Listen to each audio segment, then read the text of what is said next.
Hi, all of you wonderful scuba divers out there. Welcome to the Scuba Diving Magazine podcast, where I break down the latest scuba diving news and things that have piqued my interest over the previous week. This week on the podcast, a monk seal has been exiled to keep them away from scuba divers. The shipwreck of Shackleton's final ship has been found, which is pretty cool, and various other news stories over the previous week or two. So yeah, the first news story is a 5-year-old male Hawaiian monk seal has had to be relocated from Big Island after developing a potentially hazardous attitude towards scuba divers and snorkelers. So this seal is named RL72, which is a name, I guess, was first reported for nipping at divers' fins at the Makako Bay area on the west side of the Hawaiian Islands towards the end of last year. Not unusual.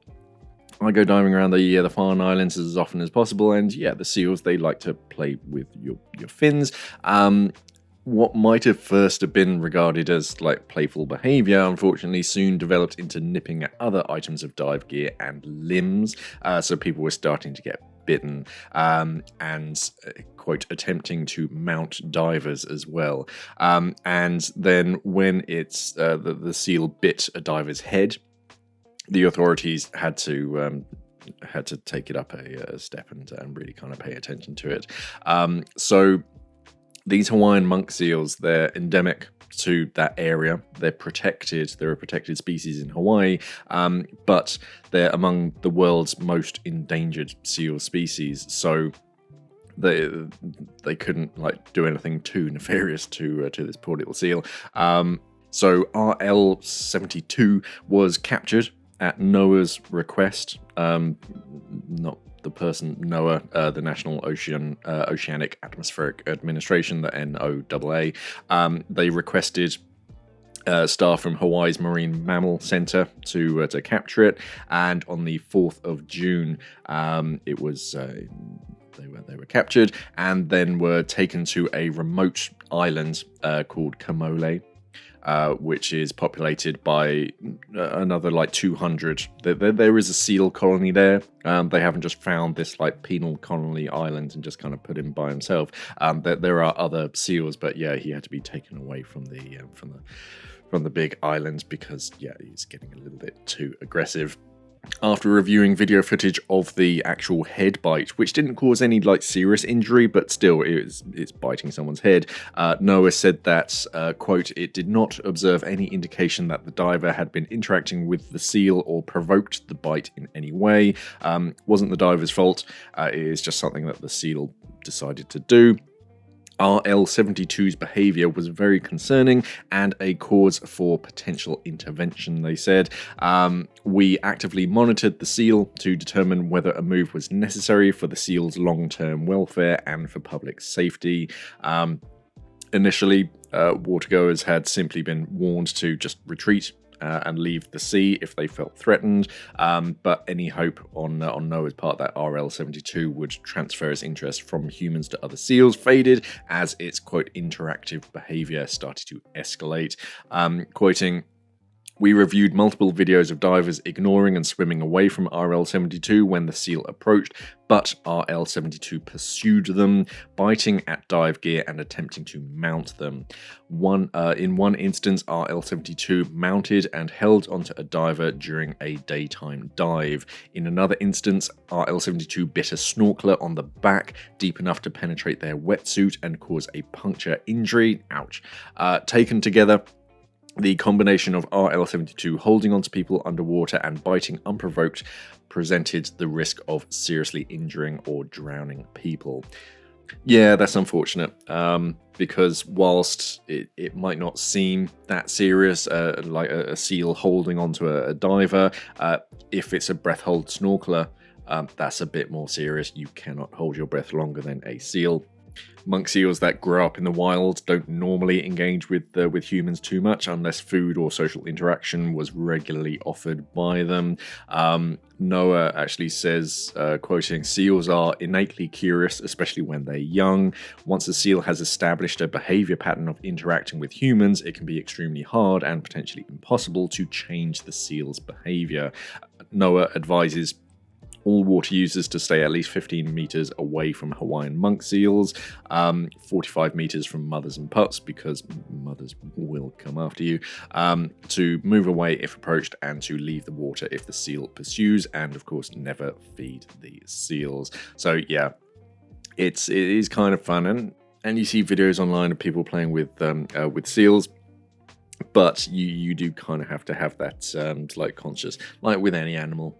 You don't want to get them too like reliant on like humans feeding them, obviously, and interacting with them, because yeah, stuff like this can happen. So yeah, poor RL72 had to go into exile, or at least move.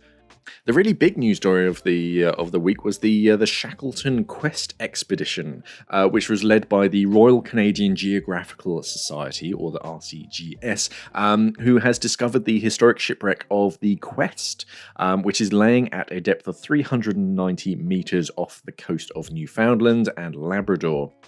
So this was a schooner-rigged vessel, and it served as Sir Ernest Shackleton's last expedition ship on the Shackleton-Rowett expedition of 1921 and 22. Shackleton actually died on board on the 5th of January 1922, aged 47, and the discovery of the shipwreck, which is in the 150th year after Shackleton's birth, took place 5 days into the expedition in the Northwest Atlantic using sonar equipment operated by experts from Memorial University's Marine Institute, which is a leader in ocean research. Expedition leader John Geiger headed an international team of experts, including search director, the world-renowned shipwreck hunter David Mearns. Participants were drawn from Canada, the United Kingdom, Norway, and the United States, and included oceanographers, historians, and divers. Jill Hinoth was on this expedition. The expedition leader, John Geiger, said, "Finding Quest is one of the final chapters in the extraordinary story of Sir Ernest Shackleton. Shackleton was known for his courage and brilliance as a leader in crisis. The tragic irony is that his was the only death to take place on any of the ships under his direct command." Finding the shipwreck was obviously no easy feat. Search director David Mearns said that the discovery was the result of painstaking work by the team, which included Antoine Normandin as his assistant and lead researcher. They researched historic logs and maps and cross-referenced the historical data with modern technology to determine where the ship may have been located based on currents, weather conditions, and other factors. Quoting, "I can definitely confirm that we have found the wreck of the Quest. She is intact. Data from high-resolution side-scan sonar imagery corresponds exactly with the known dimensions and structural features of this special ship. It is also consistent with events at the time of the sinking." The Quest was originally built in Risør, Norway in 1917, and it's a wooden-hulled sealer. Or a Fokker 1, FOCA1. She was renamed the Quest by Lady Emily Shackleton. I always thought it was bad luck to rename a ship, but who knows. Shackleton passed away from a heart attack aboard the Quest on the 5th of January 1922, whilst the ship was anchored off of South Georgia. Shackleton was en route towards Antarctica on the Shackleton-Rowett expedition. He had been forced to abandon earlier plans to use Quest on a Canadian Arctic expedition after the Canadian government of Arthur Meighen withdrew its support. A British philanthropist stepped in to fund the Antarctic expedition, and after Shackleton's death, the Quest was acquired by a Norwegian company, and it was involved in a series of other expeditions, including to the 1930-1931 British Arctic Air Route expedition, as well as many Arctic rescues, and served in the Royal Canadian Navy during World War II before resuming work as a sealing ship. And on the 5th of May 1962, Quest was damaged by ice and sank off the coast of Newfoundland and Labrador. All of the Norwegian crew survived. There's even a photograph of it whilst it's sinking. And the entire team were just very passionate about just finding it, basically, to have its all the information about it, and hopefully they'll be able to get an ROV down there to get some better images of it. Here in the UK, there's been a couple like move around, shift arounds for dive centres. Dive Master SCUBA marks the start of a new era for real diving with the establishing of a local facility for service training and dealer support in the United Kingdom. As of the 17th of June, Real Diving is taking over the Dive Master SCUBA facility in Nottingham and rebranding it as Real Diving UK. That's real as in like a scuba real, REEL. The facility is going to be changed from a retail and recreational training centre to a Santee, Suex, Halcyon, Ammonite and Shark authorised service and warranty centre, as well as a training facility for real diving dealers. Real Diving UK will also offer high-level technical courses such as closed-circuit rebreather, cave, mine and DPV training up to instructor level, mirroring their operation in Gothenburg in Sweden. Just like in Sweden, there will be a showroom displaying the full range of their brands, but no retail sales. Retail sales are going to be done exclusively through Real Diving dealers. So if your local dive centre is or signs up to be a Real Diving dealer, then you can buy it through them. The facility itself includes a fully outfitted service workshop for dry suits, regulators, electronics such as lights, the Ammonite lights, and heating products, rebreathers, scooters, and cylinders. As an IDEST approved testing facility, they can offer hydro and visual testing, valve servicing, and O2 cleaning for steel, aluminium, and composite cylinders. So fully tricked out. It also has a gas filling station, so you can get your cylinder fills. There's classrooms, obviously, equipment showroom, and a purpose-built 4-meter deep, 10-meter diameter pool with beautiful visibility because it's an indoor freshwater swimming pool, and the bottom of the pool is at 4 meters deep. They try to keep it at a constant temperature of 29 degrees Celsius, which is nice and warm. And yeah, it's got a 1.6 meter training platform as well. So a nice training environment, and it's a nice big size to get more than one diver in. For equipment service, warranty and pool rental inquiries at Real Diving UK, you can contact them. I'll put a link down in the description below, but that's kind of interesting news. And similar news in London, where Ocean Turtle Diving London has launched a new dive centre, Scuba Dive London, which is based at the iconic London Aquatic Centre in Stratford. Scuba Dive London is offering a multitude of training courses in the luxurious diving pool. I think that's more like Olympic jumping off a board kind of diving. But of course, it's nice and big and it's nice and deep. I think it's 5 meters deep in the deep end, and the owner and PADI course director Kerry Eade says, "We are so excited to finally be able to expand our top-notch PADI training into the underserviced London market. Over the 20 years Ocean Turtle Diving has been operating, we frequently had customers from London trek down the M3 to our store in Hampshire to dive and train with us, and now we can offer them the same first-class service in their home city." The launch day of the new dive centre was on the 1st of June and saw a multitude of new divers enjoying PADI Discover scuba dives in the pool, and lots of new divers, free divers and qualified divers signing up to courses and trips. The first full day of normal operation on the following Sunday meant that following the initial shallow water skills, Kerry and the team were able to lower the floor to the maximum 5-meter depth and enjoy the incredibly spacious water on offer. Ocean Turtle Diving is a PADI Career Development Centre, a CDC, which means they offer dedicated professional level training and internships to take divers from dive master and instructor and beyond. Kerry is thrilled to be able to extend to professional level training into the London market as well. Next news story is about whale hunting in Iceland, and there's kind of mixed news here. Despite previous indications that Iceland was winding down the licensing of fin whale hunts, the Nordic island nation has just granted its only remaining whaling company, I think it's Havalo, to permit to harpoon up to 128 cetaceans during this year's hunting season.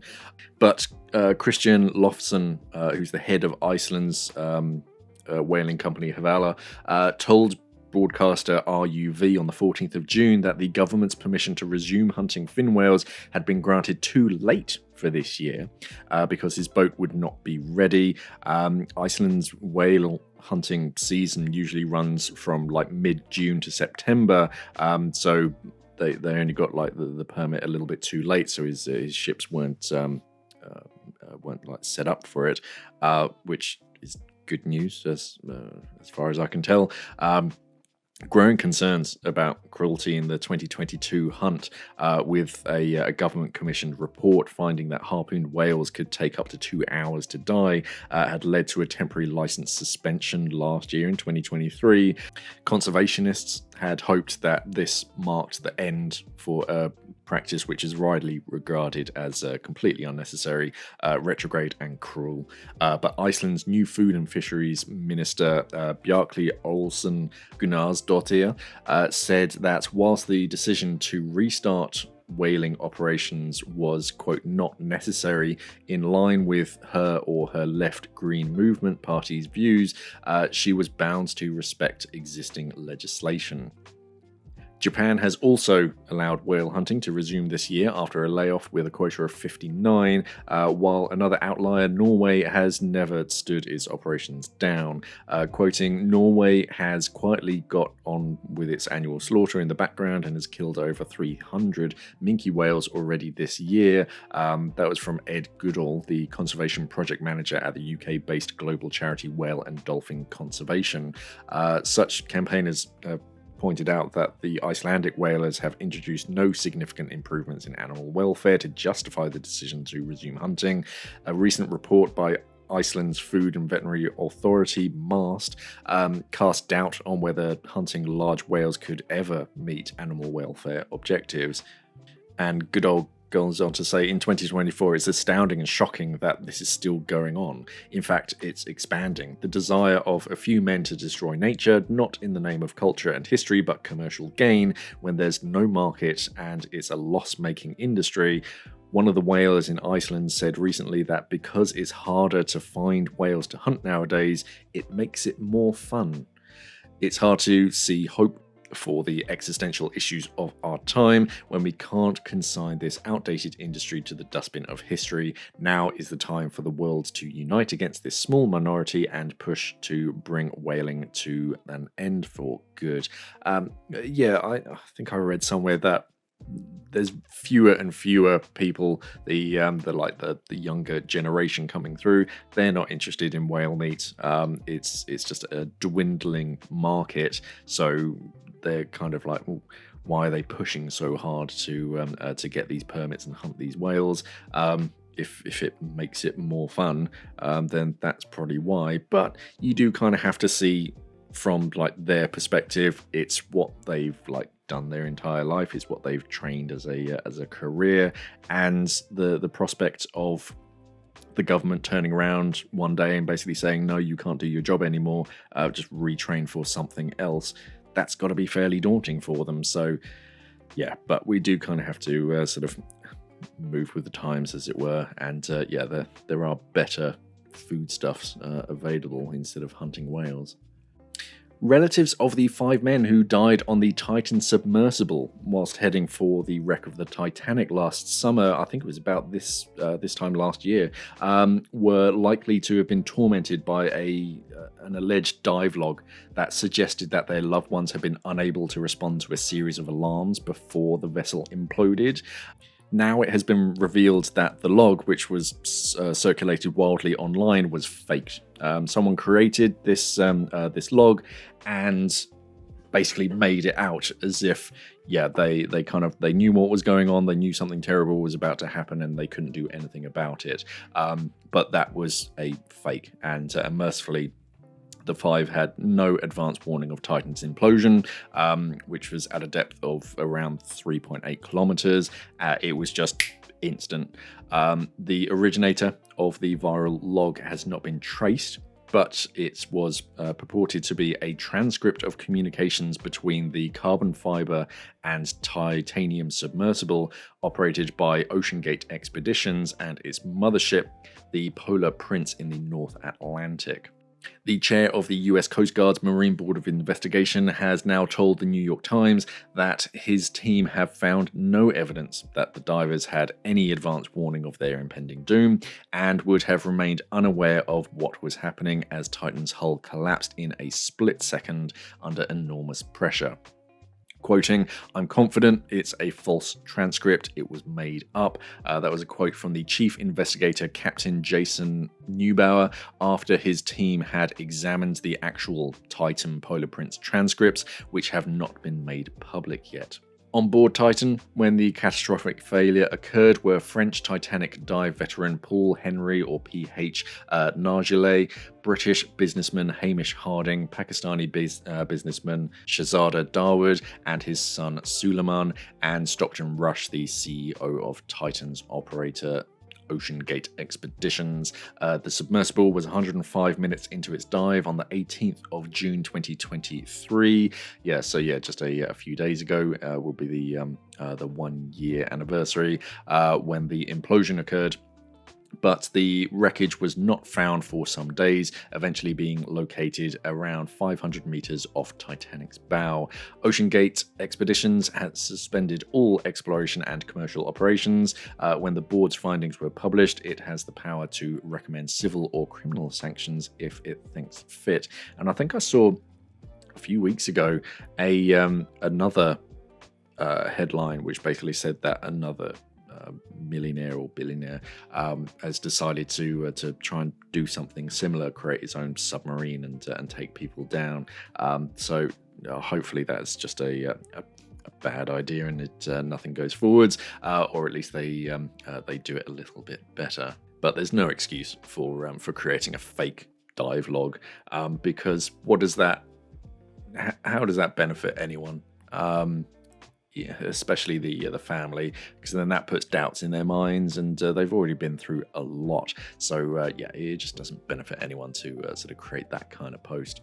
And finally, Dorset Diving Services has done something very interesting after a diving incident recently. They basically were fully upfront and public about all of the information. They made sure that none of it was hush hush, and they're being applauded for this to try and reduce the stigma of like decompression illness and calling emergency services. They made everything public as quickly as possible, and it makes for very interesting reading.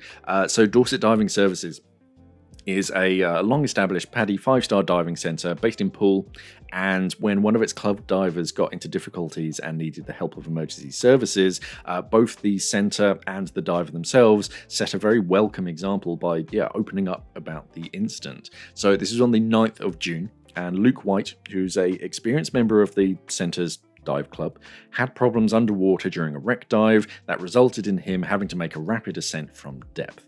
The skipper and the crew of Uber Scuba's rocket dive catamaran, along with the other divers on board, was said by DDS to have responded very efficiently to retrieve White from the water. The diver was already showing signs of decompression illness, or DCI. Oxygen was administered and the emergency services were called as soon as possible. Poole Coast Guard responded and White was airlifted to a waiting Southwestern ambulance that took him to the nearest recompression chamber, which is the diver clinic in Poole, for assessment and treatment. According to DTS, the overall response to the incident was, quote, seamless. White was discharged late that same evening, having by then received oxygen treatment for about 10 hours and spending 6 hours in a recompression chamber. Quoting, "We as divers are all in love with an undeniably dangerous sport," said the dive centre. "We can take precautions, but inevitably sometimes things can go wrong. What's really important is recognizing a problem and reacting to it quickly without denial or the fear of being judged." Yeah, even if you do everything right, you can get an undeserved hit. Sometimes it just happens. This is why when I talk about like decompression algorithms and everything, is your dive computer doesn't know how much nitrogen is in your body. It has a rough estimate It's an educated guess, but of course it doesn't know how efficiently your body is decompressing. It doesn't know how your blood flow and your body is functioning. It's an educated guess. So even if you stay in the limits of your dive computer, you can still get decompression illness. So it's better to err on the side of caution if you can. The Coast Guard clearly appreciated the sense of engagement as well, quoting, "Most of the time we don't really receive any information or update on the individual or casualties once we're stood down from the incident, but today the individual, who is now on the road to recovery, has given us permission to post an insight and update. All the team at pool and also members of the Southbourne Coast Guard team that we requested to assist us at the helicopter landing site at Whitecliff wish Luke all the best, and after a bit of time out of the water, hope he returns to his scuba diving." In thanking the Coast Guard and everyone else involved in the rescue and treatment, White said that he'll be happy to share his experience if it helped anyone understand the dangers and effects of DCI, quoting, "Although sore and tired, I am well and have received the best treatment and support. I am truly grateful and thankful that I dive with the most professional of teams and that we have the best medical support on hand when needed."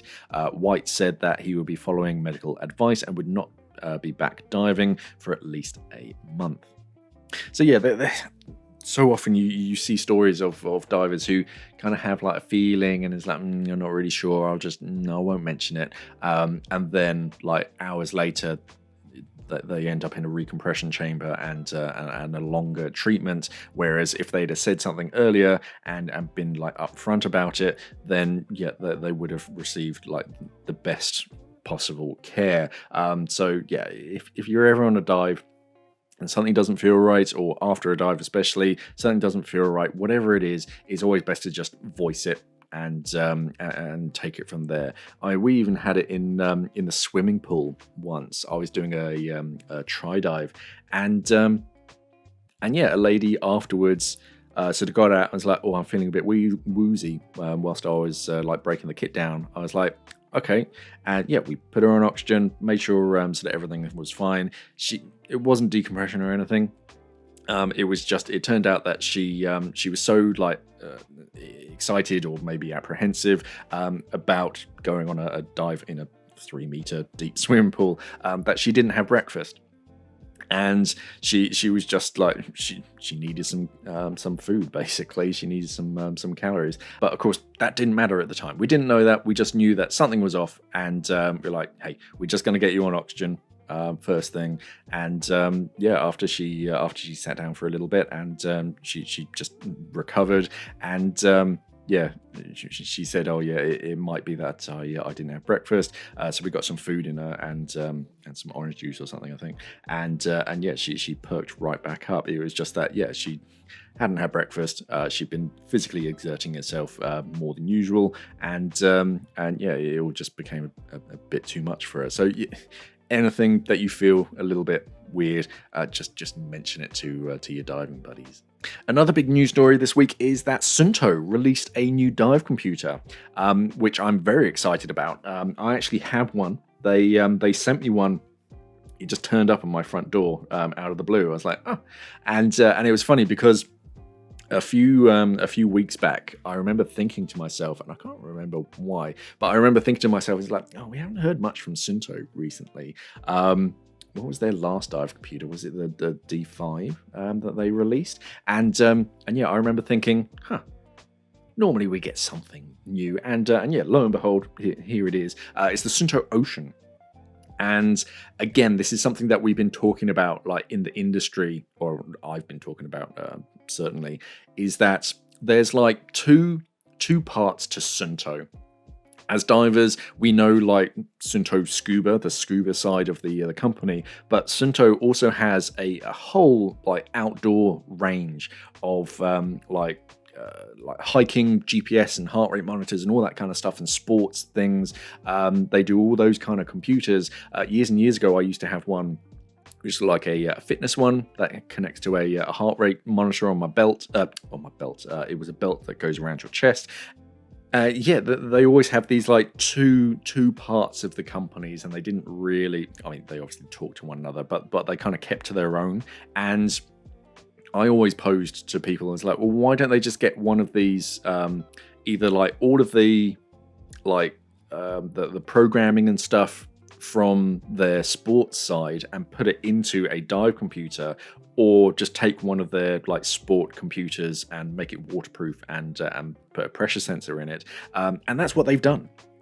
They created the Suunto Ocean, which is a watch-sized color screen dive computer with a rechargeable battery, and this is basically going to take on the Garmin Descent range, and I think it's going to do pretty darn well because it's a very sensible price point. Hang on, let me just look at it quickly, because £725, which is very reasonable for what you're getting. I think there's like over 95 different like sport modes in it, and you can set your own up, and it has all of the like diving features that you expect on a dive computer. So yeah, I think this is going to turn a lot of heads. I've only had it for, I think this is day 4 that I've had it, and it's been on my wrist ever since. And the battery level indicator has just dropped down like one little bar. It's got an incredible battery on it. I think it's up to 16 days if you're just using it as like a normal wristwatch, but it also has like GPS, and that's one of the biggest selling points compared to some other computers like the Garmin's, is that Suunto and the Suunto app allow you to download maps of the entire world for free. You can't have all of the world on the computer at any one time, but you can just choose regions and just hit download on the app, and it just syncs to your watch. And then whilst you're out and about, it's recording where you are, and it does a very cool thing on the app. After you, so I've been taking it for dog walks and runs, and it will do like a 3D like playthrough afterwards, which is kind of fun. And you can do the same for your dives. Suunto have spent, I was talking to one of the guys at Suunto, and they said we spent a lot of time dragging around these like big boxes of sensors to get this to work, because of course GPS doesn't work underwater, but they want to create a like GPS map, and they've done it. I haven't managed to test it in the water yet. I haven't got any dives lined up, but using like the compass, the accelerometer, and pressure sensor and everything, it can create a 3D map of your dive. And they showed me a sample of it, and yeah, just like when you're going for a walk, and as the like elevation changes and whatnot, your line kind of moves around the map. The same thing is going to happen on a dive.